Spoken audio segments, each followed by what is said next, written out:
Hello, boys and girls. My name is Anya, and I welcome you to the first session of the Little Bookworm Club. Let the reading adventure begin. Today's story of the day is Bunny's Book Club. So let's begin. Bunny loved books. He loved them ever since he first heard the lady with red glasses reading aloud outside the library. As he listened, Bunny imagined himself climbing mountains, captaining a ship, ruling a kingdom. But when summer ended, story time moved back inside. Bunny wasn't sure if animals were allowed in the library, but Bunny was sure he could not live without books. Night after night, he could hardly sleep for wishing. He had to do something. So with a flashlight in his paws and hope in his heart, Bunny jumped out of bed and tiptoed through the dark. But when he reached the library door, it was locked. So were the windows. Bunny tried digging, climbing, and yanking. Nothing worked.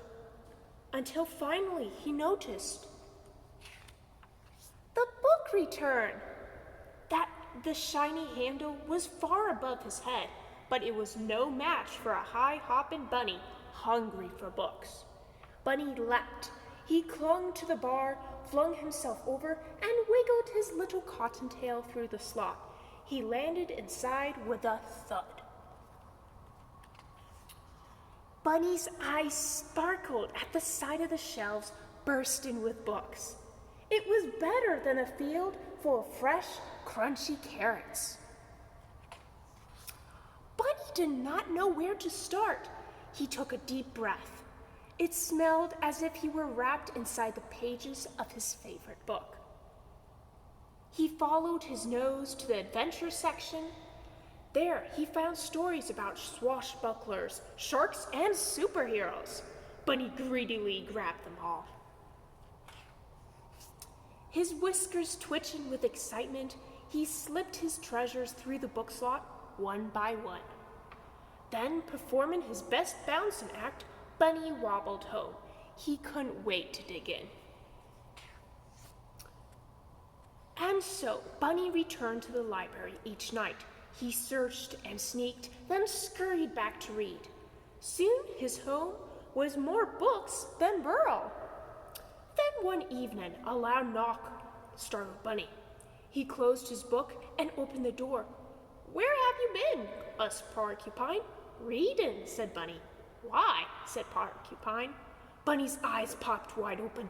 "Why?" he sputtered. "Have you ever been in a library?"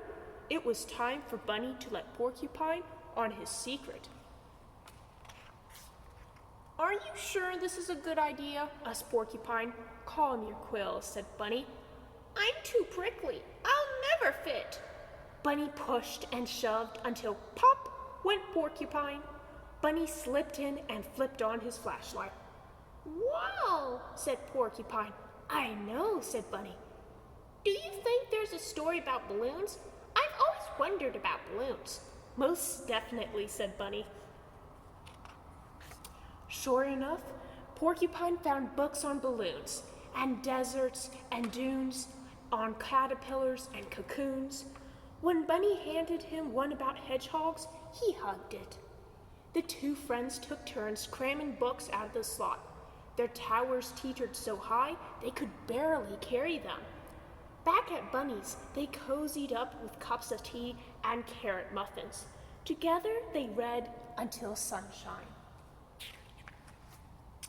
One night, Bear noticed the light on at Bunny's. He opened the door and tripped over a stack of books. "What's going on?" asked Bear. "Here," said Bunny, handing him a book. Bear made room and settled in to read. Soon, more curious animals began visiting. Do you have any books about outer space?" said Bird. "Or about volcanoes?" asked Mule. "I'd like a ghost story," said Mouse. "I think it's time for another field trip," said Bunny. One by one, the animals stuffed themselves inside the library. Bear caused a bit of a delay. They scattered about, sniffing the stacks, pawing over pages. Squirrel gathered stories about the circus. Raccoon nabbed one about outlaws and bandits. Frog found a fairy tale. No one heard the key in the front door. No one heard the clack, clack, clacking of footsteps. No one heard the light flicker on. "What do we have here?" said the librarian. The animals looked up in shock. Bunny gasped. Porcupine gasped. Bear groaned. "Follow me," she said.